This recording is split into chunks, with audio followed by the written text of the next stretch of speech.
let's talk about some essential winter wellness practices, starting with tip number 1, which is to nourish your body. One of the best ways to stay healthy is to nourish your body with warming, nutrient-packed foods. Foods that warm our insides and provide the nutrients we need to thrive. Think hearty soups, like a bowl of hearty vegetable soup loaded with roasted, vibrant vegetables, and seasonal fruits that are rich in vitamins. These can fortify your immune system and bring warmth to your soul, like a warm hug.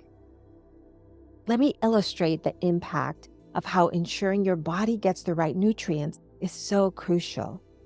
According to a study published in the Journal of Nutrition, incorporating 80% nutrient-rich foods into your winter diet can significantly enhance immunity by up to 20%, helping you to ward off those winter bugs. Foods such as fruits, veggies, whole grains, seafood, eggs, lean meats, and nuts are going to help with this. A well-nourished body is going to be better equipped to tackle whatever comes its way. These foods are going to help nourish the body and reduce the risk of chronic disease. That's the power of plant-based goodness, Sparkling Life.